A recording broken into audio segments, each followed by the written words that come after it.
Hi friends, అదే morning మీకు చెప్పాను కదండి, బండి ఒకటి వచ్చింది, బ్లోయర్ సర్వీసింగ్ ఇదివరకు చేసాము. దాని కాయిల్ బ్లాక్ అయిపోయి ఉంటుందండి. అది మొత్తం ఓపెన్ చేసామండి. సరే చూడండి, మొత్తం అంతా ఓపెన్ చేసామండి. బండి అంతా మొత్తం ఓపెన్ చేసి యూనిట్ అనేది బయటికి తీయటం జరిగింది. సో మీకు చెప్పాను కదా, కాయిల్ బ్లాక్ అయిపోయింది, బ్లోయింగ్ రావట్లేదని. అది ఎలా ఉంటుంది ఏంటి అనేది మీరు ఒకసారి చూస్తారు. కానీ మీకు మార్నింగ్ చెప్పాను కదండి, వీడియో పెడతానని. ఓపెన్ చేసిన తర్వాత ఓపెన్ చేయడం జరిగిందండి. ఇది ఏసీ యూనిట్ అండి, ఇదే ఏసీ కాయిల్ అండి. చూసారా ఏ రకంగా ఫంగస్ పట్టిందో దీనికి? చూసారండి ఎంత ఫంగస్ పట్టిందో. ఇదే కాయిల్కి మనం ఫ్రెష్ ఎయిర్ అనేది రాదండి మనకి.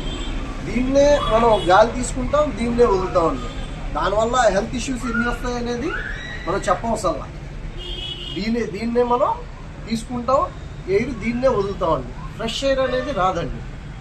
ఈ డస్ట్ ఎయిర్నే మనం క్యాచ్ చేసుకోవాలా, దీన్నే వదలాలండి. యాక్చువల్గా ఇది క్లీన్ అండ్ గ్రీన్గా ఉండాలండి. యాక్చువల్గా కాయిల్ పోయినా ఇవ్వండి, ఇది కాయిల్ పోయింది, కానీ దీని డస్ట్ ఎంత ఉందో చూసారా వేరియేషన్.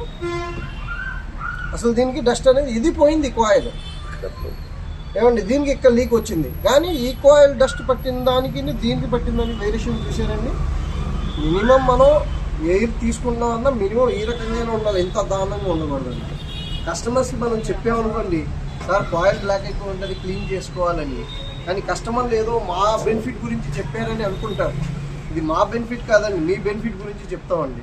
ఎందుకంటే ఫ్రెష్ ఎయిర్ అనేది రాదు మనకి.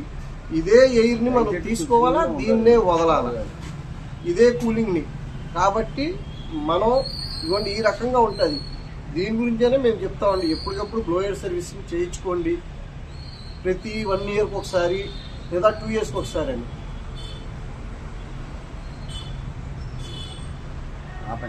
అది ఏమన్నా బయట ఉంటే మేమే చూసుకుంటాం.